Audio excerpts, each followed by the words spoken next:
What do you not want people to know about you? This was a question that was posed to me at a men's group a few months ago. Preparing for this talk, I attended as many groups as I could, often leading a few along the way to learn about what other men might be struggling with. This question is what taught me the most. So how would you answer this question?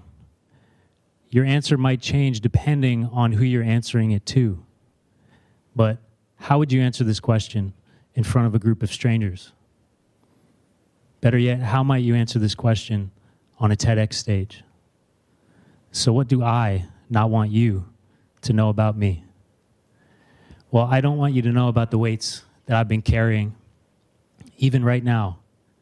I don't want you to know that I haven't gotten a full night of sleep in months, and that I often wake up in the middle of the night in panic. Panicking about very many things, but more recently panicking that I haven't completed assignments for grad school, or tossing and turning in the middle of the night, wondering if I've made a terrible mistake quitting my job as a professional skateboarder to become a social worker and therapist. I don't want you to know that I'm terrified. Terrified that I might say the wrong thing up here. Terrified that you might find out that I self-isolate and forget to eat or drink water because taking care of myself often comes second to proving myself in this world. And that by somehow even mentioning that we need to care about men's issues right now, that might somehow imply to you that I'm asking you to disregard the endless work that still needs to be done. Most of all, what I don't want you to know about me is that even though I teach mental health education and suicide prevention, in my darkest moments, I still have a small and intrusive voice that comes to me and tells me that I might be better off dead. I guarantee you a lot of men watching this, even men in this room, might say, I'm carrying a lot right now, and I don't want you to know. So why don't we just put down the weights? Well, you see, it's not that easy. There's pride and there's honor in carrying weight, and there's something in us that makes us feel like we have to persevere and keep going. And in many aspects in life, no matter who you are, you have to persevere and keep going. But I believe to not know when to put that weight down and when to share it can be deadly. You see, none of us are like the Greek god here, Atlas, no matter how many of my Greek relatives might tell me that they are. Love you guys. There's a fine line between perseverance and self-harm. And it's a line that I and other men don't often realize we've crossed until it's too late. 40,000 is the number of men that die each year by suicide in the United States alone. That's 2 times the size of Madison Square Garden. Zooming out worldwide, that number extends to around 600,000, or 30 Madison Square Gardens.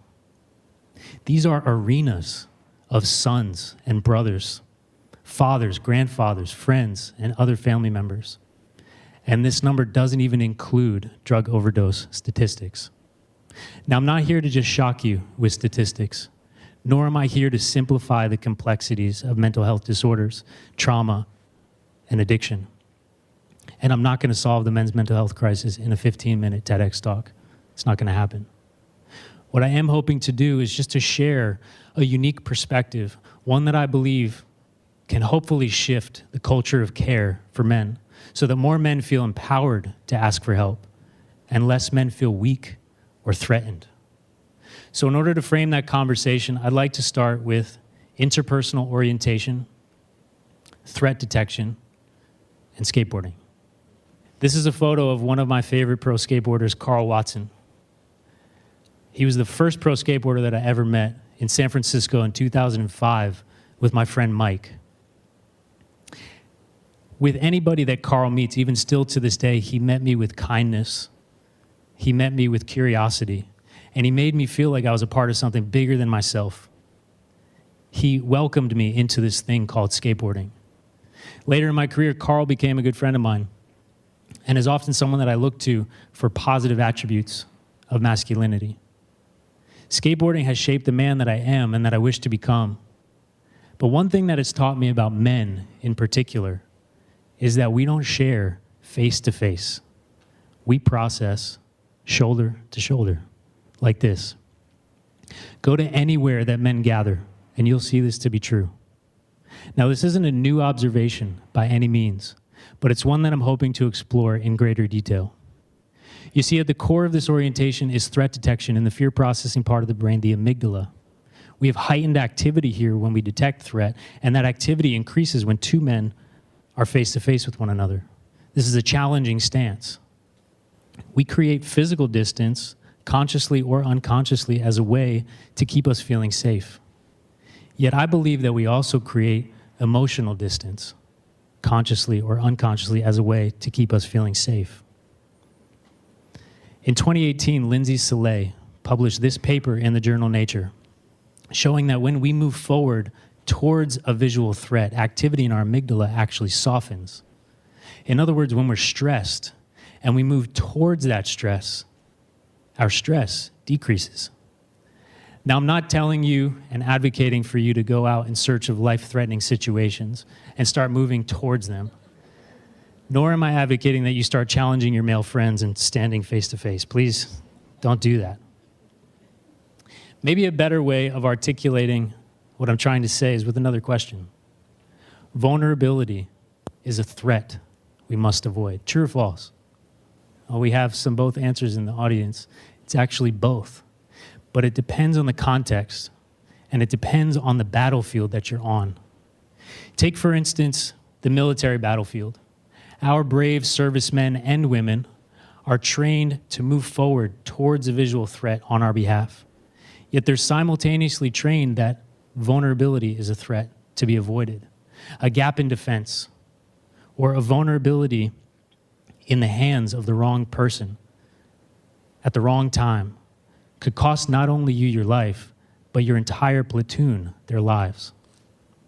Now, I believe when the fight is over and you're on the internal battlefield, the battlefield of the heart and the mind, that a vulnerability not shared with the right people at any time could also cost you your life. This breeds emotional avoidance, isolation, and these are fertile ground for suicidal ideation. And I know this to be personally true. This was a photo taken of me in 2018, ironically on the same exact day Lindsay published her paper. I look happy, but I was anything but. Because if you were to have asked me back then what I don't want you to know about me, the answer would be is that I'm actively self-harming and seriously considering and planning my own suicide. You see, my approach back then was one of emotional avoidance, viewing myself and my internal battlefield as a threat. The way that I approached my internal battlefield was very similar to how I approached battling skateboarding tricks. Push through the pain, run through that shit, keep going. Don't show weakness. These are fertile ground for self-harm and harm of others. And we see this reflected in the data. Men are 4 times likely to die by suicide than women are. And we lose 17 of our veterans each day to suicide. Men are carrying heavy weights, and they're not telling you about it, and it's killing them.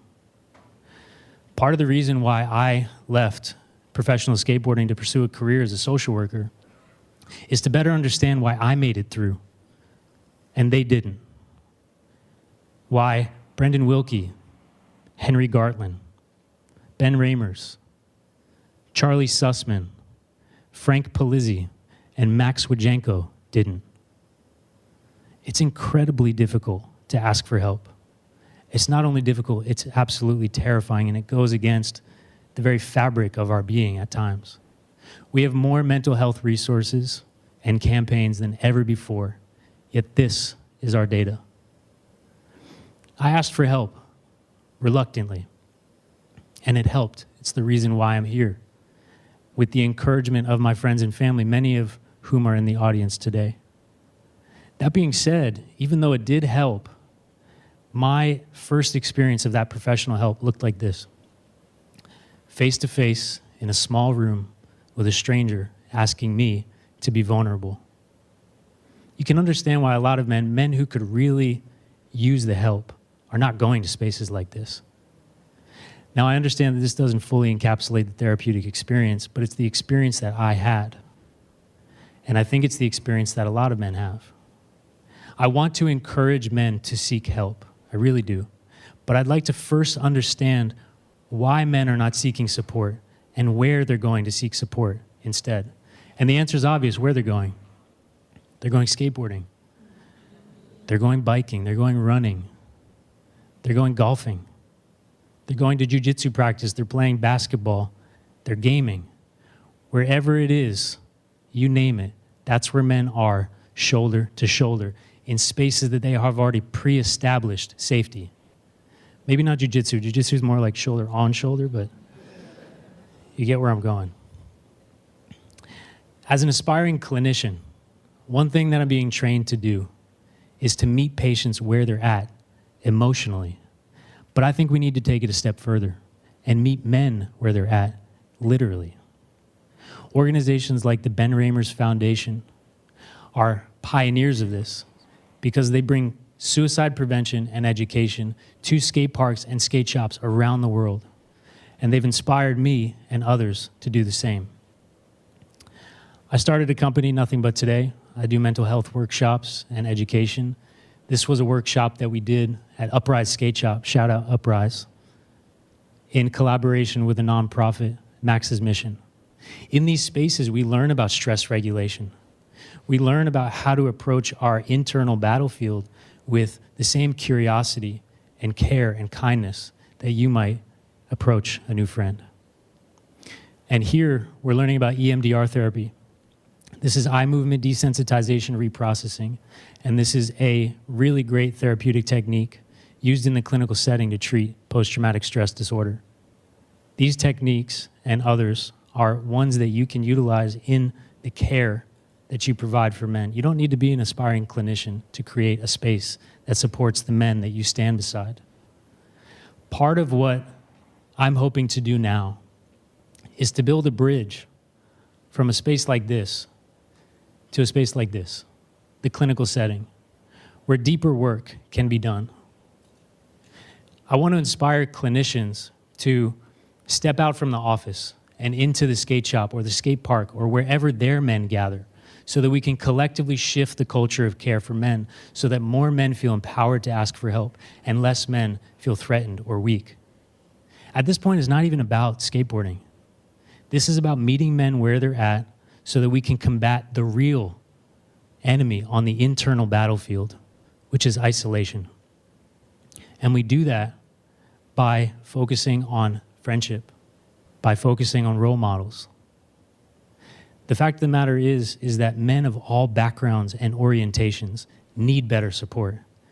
We need better role models. We need better teachers. We need better clinicians, and we need better leaders that can show us positive attributes of masculinity.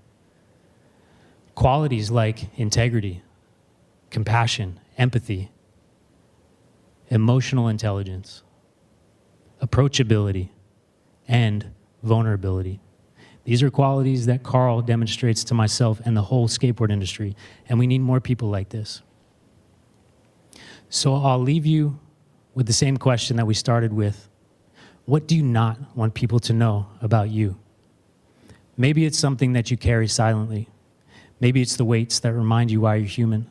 My hope isn't that you answer it out loud in the way that I have here, but that you find someone someday willing to sit shoulder to shoulder with you while you do. And that, I believe, is an idea worth spreading. Thank you.